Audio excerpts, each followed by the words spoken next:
오늘 우리에게 주신 하나님 말씀 역대상 4장 9절에서 10절 야베스의 기도를 오늘 마지막 결론으로 맺으려고 보겠습니다. 9절과 10절 제가 받들어서 읽겠습니다. 야베스는 그의 형제보다 귀중한 자라. 그의 어머니가 이름하여 이르되 야베스라 하였으니 이는 내가 수고로이 낳았다 함이었더라. 야베스가 이스라엘 하나님께 아뢰어 이르되 주께서 내게 복을 주시려거든 나의 지역을 넓히시고 주의 손으로 나를 도우사나로 환난을 벗어나 내게 근심이 없게 하옵소서 하였더니 하나님이 그가 구하는 것을 허락하셨더라. 아멘. 얼마나 감사한지요. 성가대가 은혜를 담뿍 끼치는 날이 있으면 설교가 꼭 죽을 써요. 성가대가 좀 못하는 날이 있으면 설교가 잘 될 때 있어요. 우리 교회 앞으로 성가대도 잘 되고 설교도 잘 되기를 주의 이름으로 축복합니다.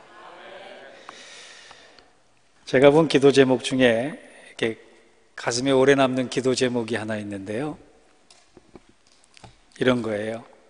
하나님, 제가 돈 세다 잠들게 해주세요. 오늘 돈을 얼마나 벌었는지 그 돈다발 세다가 졸려서 잠들기를 소원하는 기도 제목 여러분 받으셨을 때 기분이 어떠세요? 우리 옆 사람에게 인사합시다. 돈 세다 주무시기 바랍니다. 네, 돈 세다 주무시기 바랍니다. 여러분들이 하나님의 은혜로 그렇게 부자 좀 됐으면 좋겠어요. 저는 신방을 가거나 또 연초에 기도 제목을 받을 때 여러분들의 기도 제목을 잊지 않고 있습니다. 대부분 받아보면 비슷비슷해요. 건강에 대한 제목, 가족에 대한 제목, 평강, 안정, 번창, 형통, 복받음 이런 기도 제목들이에요. 대부분 안전하고 또 어찌 보면 소박한 것들입니다. 하나님, 우리 아들 대통령 되게 해주세요. 그런 기도 제목 아직 못 받아봤습니다. 하나님, 제가 지난주에 로또 샀는데 로또 되게 해주세요. 그런 기도 제목도 아직 못 받아봤습니다. 여러분들의 기도 제목을 보면 참 순수하다 그럴 때가 많이 있어요. 그런데 제가 그런 기도 제목을 받으면서 두 가지 드는 생각이 있습니다. 하나는 우리가 전능하신 하나님에 대해서 기도하는데 너무 작은 것을 구하고 있지 않는가라고 하는 생각이 든다. 대부분 우리 기도의 중심, 기도 제목의 중심을 보면 신변잡기적인 거예요. 그 안에 작은 소원들이 만족되어지면 행복이라고 알고 있어요. 그래서 하나님께, 하나님, 물론 그거 중요한 겁니다. 그럼에도 불구하고 그 수준을 넘지 못한 작은 기도의 영역에 머무를 때가 얼마나 많은지 몰라요. 또 하나 생각하는 것은 과연 하나님께서 우리에게 응답하셔서 그런 우리가 구하는 안전과 안정에 대한 기도 제목을 다 들어주셨을 때 우리가 과연 계속 기도할 수 있는 사람인가라고 하는 거예요. 가만히 보면 한 가지 기도 제목이 이루어지면 다음 고난이 생길 때까지 사람들 기도 잘 안 합니다. 간절한 기도 제목을 가지고 하나님 이것만 있으면 하나님께 충성하겠습니다 얘기하고 나서 그걸 하나님이 은혜 가운데 들어주셨어요. 그러고 나면 기도 쉴 때가 얼마나 많은지 몰라요. 잘 생각해보면 우리 인간은 영적인 존재입니다. 육적인 존재이기도 하고 물질적인 존재이기도 하지만 그보다 우리의 본질을 잘 규정하고 있는 것은 영적인 존재라는 거예요. 하나님께서 천지를 창조하시고 에덴 동산을 만드셨습니다. 그 에덴 동산이라고 하는 것은 위치적 개념이 중요한 것이 아니라 완벽한 환경이 꾸며졌다라고 하는 거예요. 부족함이 없는 곳이었어요. 그럼에도 불구하고 그 안에 살고 있던 아담과 하와는 욕망에 시달렸습니다. 행복하지 않았어요.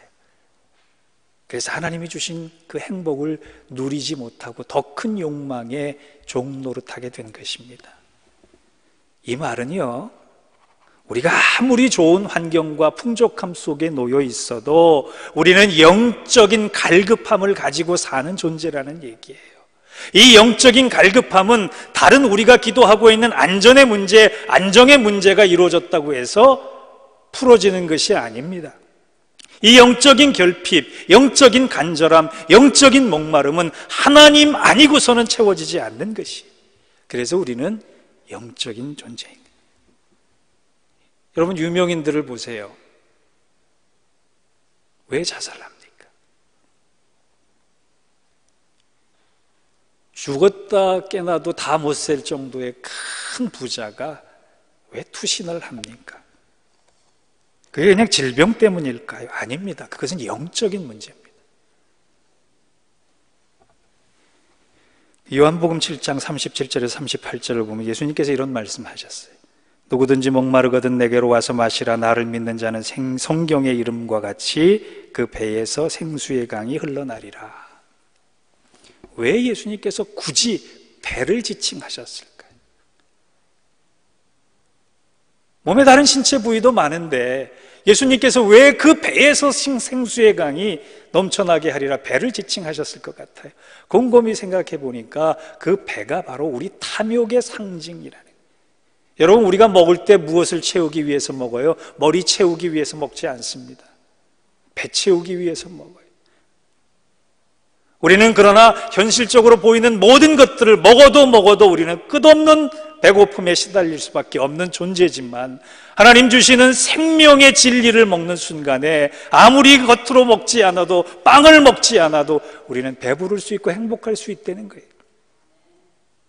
요한복음에 보면 5명의 남편을 가진 여자가 등장을 합니다.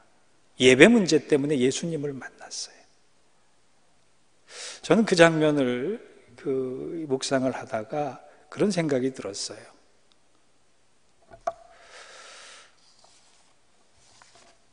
이 어떤 5명의 남편을 가졌다라고 하는 게 다 윤리적인 문제이기 이전에 이 여자 굉장히 매혹적인 여자겠다, 그런 생각했어요. 저도 어디 가면 한 인물 한다는 소리를 들을 뻔했어요.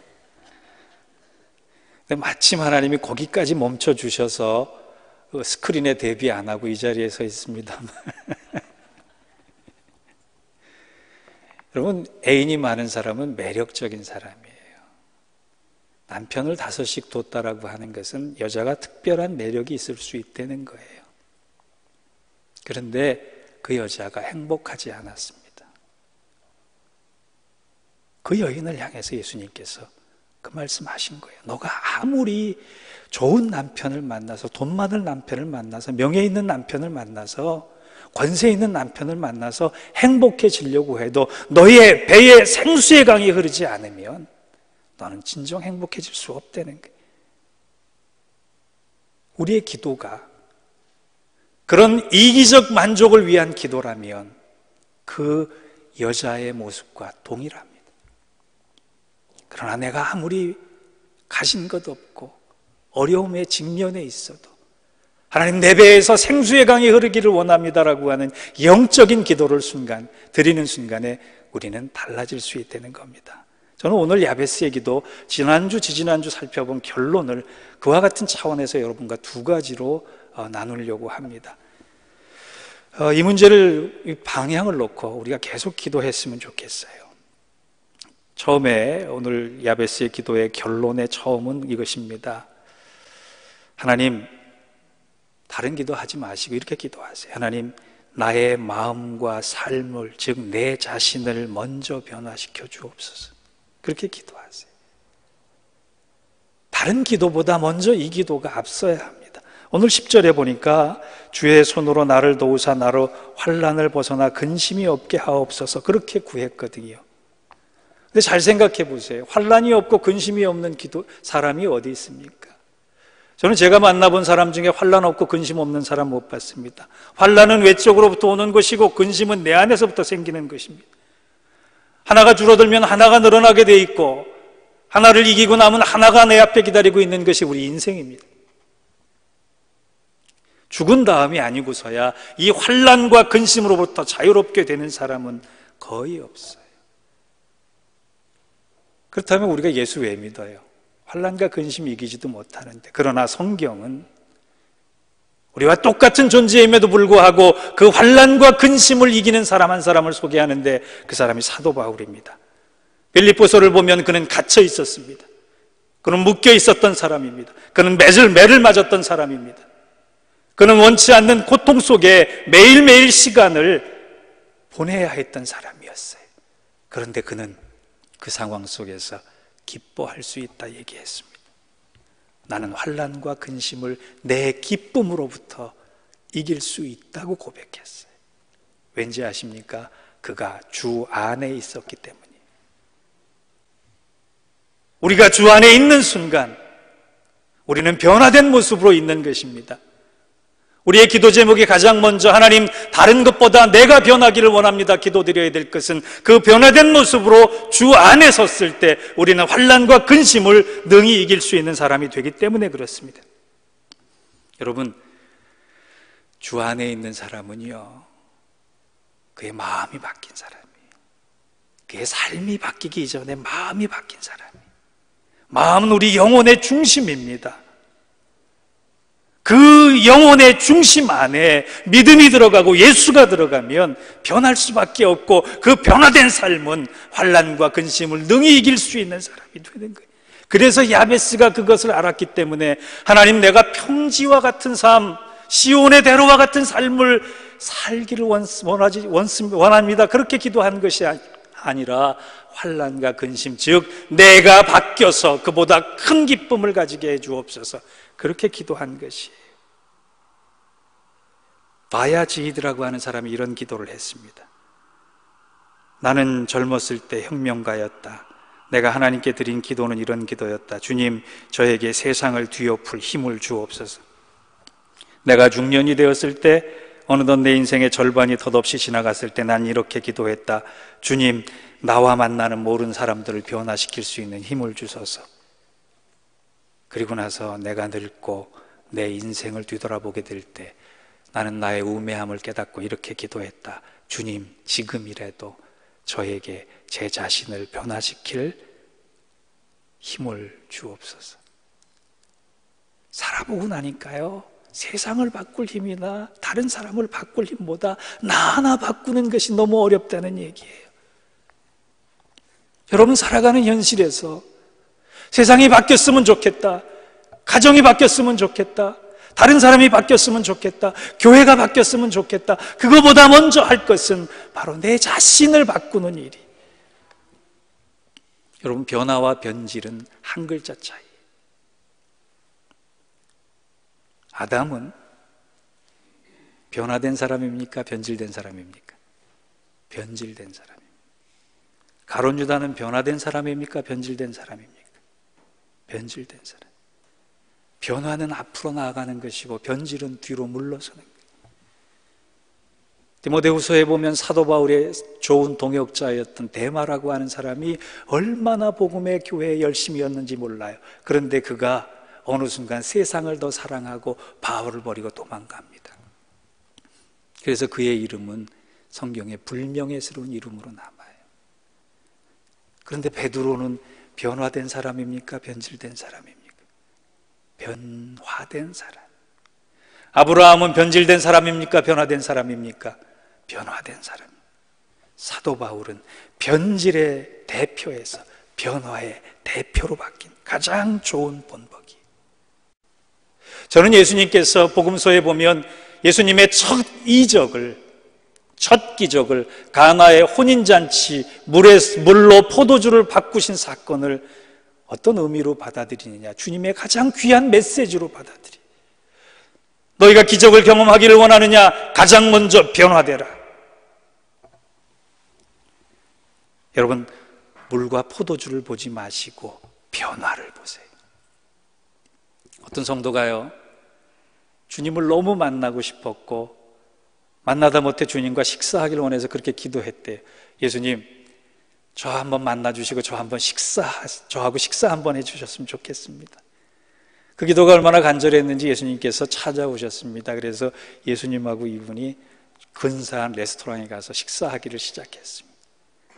고급 레스토랑에서 질 좋은 스테이크가 나오고 거기에 와인 한 잔도 곁들여서 나왔습니다. 그 사람이 갑자기 예수님을 향해서 이렇게 대답했어요. 이렇게 질문했어요. 예수님, 물로 포도주를 만드신 사건 기억하시죠? 그러면 이 자리에서 포도주를 물로 한번 만들어 보시면 어떠세요? 제가 더 잘 믿겠습니다. 예수님께서 곰곰이 그 사람을 쳐다보시더니 갑자기 웨이터를 부르시더래요. 웨이터, 저 사람 물 한 잔 더 갖다 주게. 물이 필요한 모양일세. 우리는 기적을 보면서 물과 포도주를 보지만 예수님은 변화를 보기를 원하시는 거예요. 우리 인생의 변화라고 하는 것은 모든 신앙의 출발점입니다. 그것을 기도하지 않고 다른 것을 내 신앙 위에 쌓기 시작하면 헛된 것이 될 경우가 많은 거예요. 여러분, 이 자리에 왜 나와서 이 시간에 예배 드리십니까? 왜 하나님 앞에 무릎 꿇고 기도하십니까?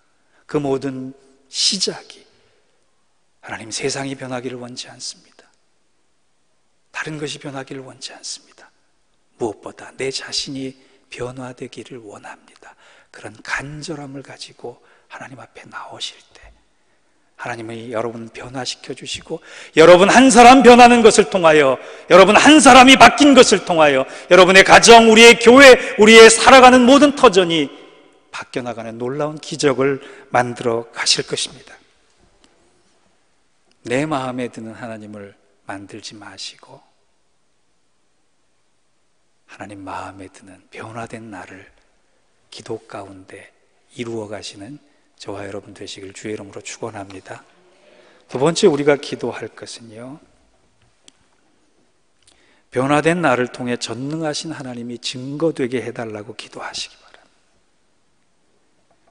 우리가 그토록 간구하는 복이라고 하는 것을 한자로 풀어보면요, 볼시자에 한일자, 입구자에 밭전자를 합쳐놓은 것이 복자입니다.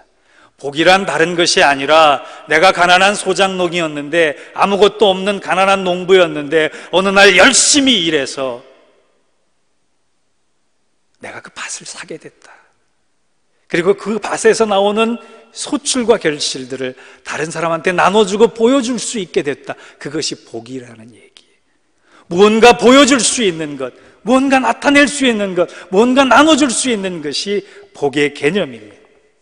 하나님은 우리를 복 주시기를 원하세요. 그런데 그 복을 주시는 것을 내 복으로만 그치지 않고 나눠주기를 원하고 나타내기를 원하시는데, 중요한 것은 그 속에서 하나님을 나타낼 수 있는 사람이 우리의 사명이라고 하는 거예요. 구약 성경에 보면 이스라엘 백성들이 가나안 땅에 정착한 후에 다윗 왕과 사울 왕이 왕정 시대를 열어가기 전의 시대를 사사시대라 그럽니다. 이 사사시대에 보면 12명의 사사가 나와요. 그 중에 삼손이라고 하는 사사를 여러분 이름을 들어보셨을 겁니다. 삼손은 특별한 의미로 세 가지의 특징을 가지고 있습니다. 하나는 그 사사기에 나오는 이야기, 12명의 사사 중에 가장 많은 이야기를 하고 있는 사사라는 거예요. 기드온은 승리의 모습을 3장에 걸쳐 얘기했지만 삼손은 실패의 모습을 4장에 걸쳐 얘기합니다. 왜 그럴까요? 하나님은 그 삼손을 통해서 우리에게 하시고 싶은 말씀이 많은 거예요. 또 하나 특징은 다른 11명의 사사는 태어나서 부름받았는데 삼손은 태어나기 전에 부름받은 사람. 또 하나, 12명의 사사는 사명만 받았는데 이 삼손은 사사 중에 최초로 복을 받은 사람이에요. 사사기 13장 24절에 이런 말씀이 있어요. 그 여인이 아들을 낳음에 그의 이름을 삼손이라 하니라. 그 아이가 자라매 여호와께서 그에게 복을 주시더니. 그러면서 하나님이 원하시는 것이 있어요. 이 12명의 사사 중에 특별히 삼손을 고르신 다음에 내가 너를 나실인으로 불렀다, 구별해서 불렀다. 그러므로 다른 사람에게는 없는 특별한 사명을 좀 주는데 그 사명이 어려운 사명이 아닙니다. 구별된 삶을 살기 위해 독주 마시지 마라, 죽은 시체 만지지 마라, 머리 깎지 마라. 이 3가지. 여러분, 이거 어려운 겁니까? 그런데 삼손은 자기가 장성하자마자 제일 먼저 이방 여자를 찾아가서 독주를 마시고 여자 앞에 자기가 가진 힘을 자랑하려고 사자를 죽이고 그 죽은 시체를 만집니다. 구별됐음에도 불구하고 하나님을 나타내려고 하나님께서 특별히 만드셨는데, 부르셨는데, 그럼에도 불구하고 그는 그와 정반대의 삶을 살았다는 거예요. 우리가 그럴 때가 있습니다. 이 시대의 삼손은 우리입니다. 이 시대에 부름받은 사람들은 우리예요. 이 시대의 나실인들은 바로 우리입니다. 그런데 우리는 똑같이 삼손처럼 하나님의 방향과 다른 방향으로 갈 때가 얼마나 많은지 몰라요. 우리가 삼손하고 좀 닮은 것 중에 하나가 잠이 많다는 겁니다. 여러분 사사기 읽어보세요. 삼손이요, 잠 많이 자요. 그런데 그는 육적인 잠을 잤을지 몰라도 우리는 영적으로 얼마나 잠드는 사람인지 몰라요. 깨어 있어야 할 때, 하나님을 바라봐야 할 때, 하나님의 음성을 들어야 할 때 삼손처럼 잠들어 있는 우리들이 얼마나 많은지 모릅니다. 그런데 가장 중요한 것은 삼손의 마지막 이야기예요. 그가 머리털이 깎이고 두 눈이 뽑히고 아무런 힘을 발휘할 수 없을 때, 힘을 가질 때는 하나님을 나타내지 못했던 사람이 아무 힘을 가지지 못했을 때 하나님께 기도합니다. 하나님, 내가 이제 마지막 소원이 있습니다. 이 마지막 소원은 죽기 전에 하나님을, 살아계신 하나님을 한번 나타내게 해 주옵소서. 이 신전을 무너뜨림으로 이 신보다 크신 하나님이 살아계심을 증거하게 해 주옵소서. 다 버리고 하나님 도망갔는데, 하나님 원치 않는 삶을 그토록 일생 동안 살았는데 하나님은 그의 기도를 외면치 않으셨습니다. 하물며 우리가 하나님을 증거하고자 하는 삶을 산다는데 하나님이 왜 함께 해주시지 않겠어요? 여러분, 복이 되는 삶은 본이 되는 삶입니다. 본이 되는 삶은 하나님을 나타낼 수 있는 삶입니다. 여러분, 대단한 것을 가지고 하나님을 나타내겠다 생각하지 마세요.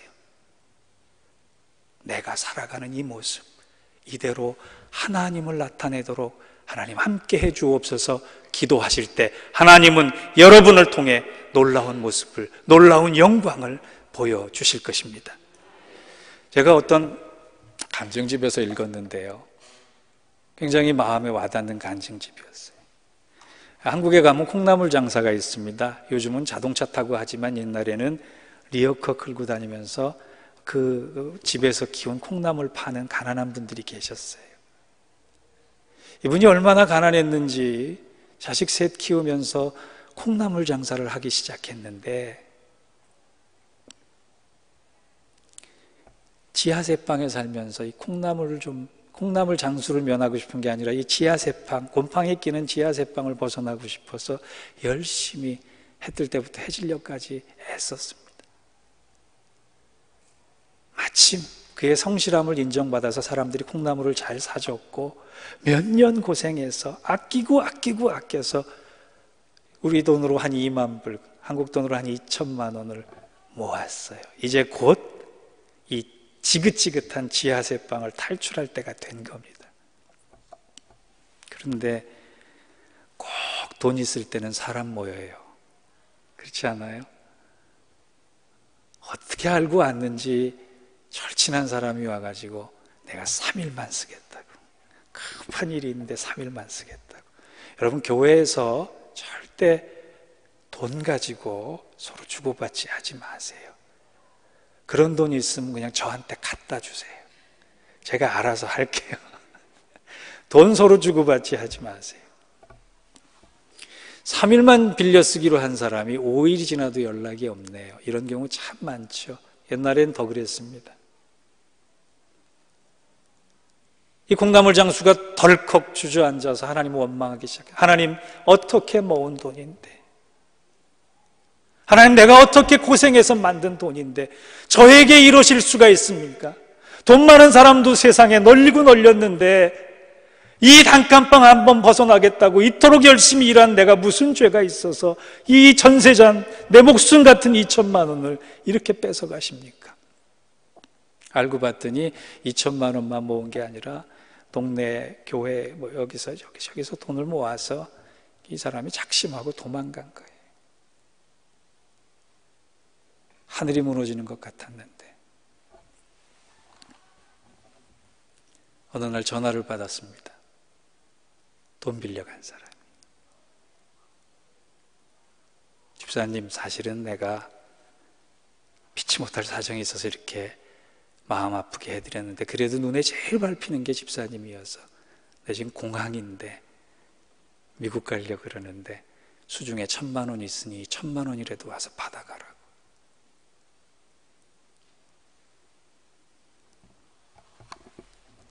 그런데 하필이면 그날이 주일날이었어요. 1,000만 원을 받으러 가면 자기가 예수 믿으면서 결단한 한 번도 주일날 빠지지 않겠습니다. 하나님과의 약속을 어길 것 같고 하나님과의 약속을 지키려면 1,000만 원도 못 받을 것 같은데 어떡할까 하다가 하나님 앞에 이렇게 얘기했답니다. 하나님, 저 오늘 1,000만 원짜리 예배 드리러 가겠습니다. 1,000만 원 거지한테 줬다고 생각하고 예배 드리러 가겠습니다. 대신 내게 힘 주시고 나를 변화시켜 주셔서 이 어려운 상황 넉넉히 이기게 해 주옵소서. 그렇게 기도하고 갔대요. 하나님 그 사람 축복하셨을까요? 안 하셨을까요? 불보듯 뻔한 결론입니다. 집사님은 하나님을 존귀하게 대우해 드렸고 하나님께서는 집사님을 가장 존귀한 자로 여겨주셨습니다. 그 말씀이 잠언 4장 8절에 나와요. 그를 높이라, 그리하면 그가 너를 높이 들리라. 만일 그를 품으면 그가 너를 영화롭게 하리라. 우리가 하나님을 상황 속에서, 삶 속에서 나타내려고 하나님의 영광과 하나님의 함께 하심과 하나님의 살아계심을 나타내려고 우리가 결단할 때 하나님이 왜 그 결과를 복되게 하지 않으시겠습니까? 이상하리만큼 그 일 이후에 이 콩나물 장사가 너무나 잘 돼서 콩나물 공장을 만들었다는 거예요. 제가 어떤 분에게 질문 받았습니다. 목사님, 성경이 맞습니까? 성서가 맞습니까? 여러분, 성경이 맞습니까? 성서가 맞습니까?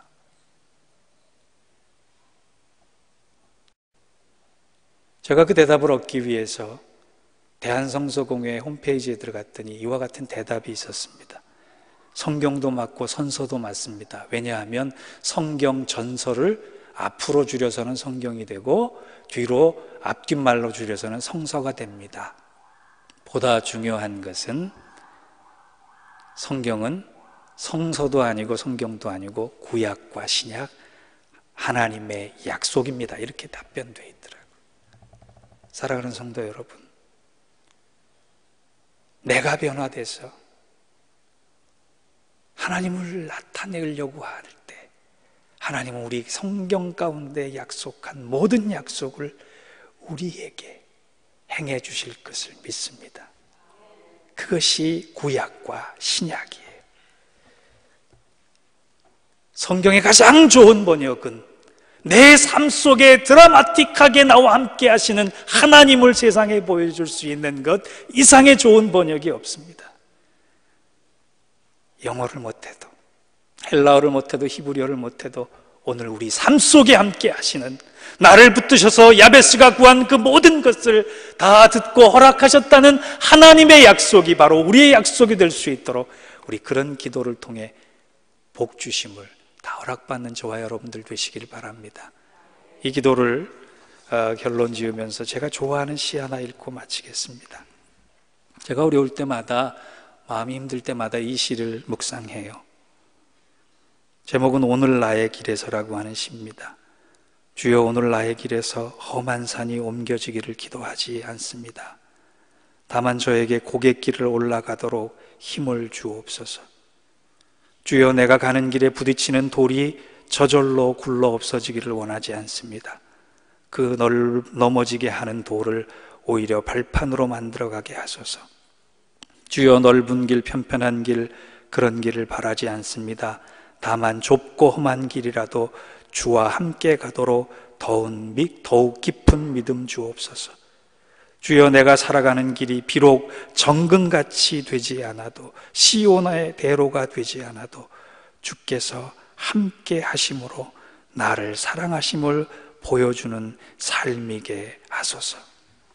이 기도가 저와 여러분의 기도가 되기를 원합니다. 야베스처럼 하나님 앞에 구한 모든 것이 풍성하게 응답되어지는 이 놀라운 축복의 계절을 보내는 우리 교회, 우리 성도들 되시기를 주의 이름으로 축원합니다. 기도하겠습니다. 하나님 감사합니다.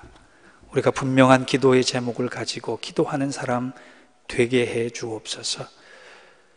하나님을 너무 작게 여겨서 그저 내 인생의 만족만을 위해서 기도하는 우리들 아니라 내 자신이 변화돼서 내 자신 한 사람이 세상을 변화시킬 수 있는 그 놀라운 일들의 출발점이 우리 자신일 수 있도록 그런 기도하게 하시고, 그런 일들이 이루어질 때 하나님을 증거하는 삶을 나타내는 우리 신실한 하나님의 백성들 삼아 주옵소서. 힘들고 어려운 시기를 기도로 이기게 하시고 어렵고 아픈 순간들을 찬송하며 넘어설 수 있게 하시고, 살아계신 하나님 붙드실 때 그가 나를 영화롭게 하였다라고 하는 그 감탄과 감사를 하나님께 올려드리는 우리 모두가 되게 하여 주시옵소서. 예수님의 이름으로 기도하옵나이다. 아멘.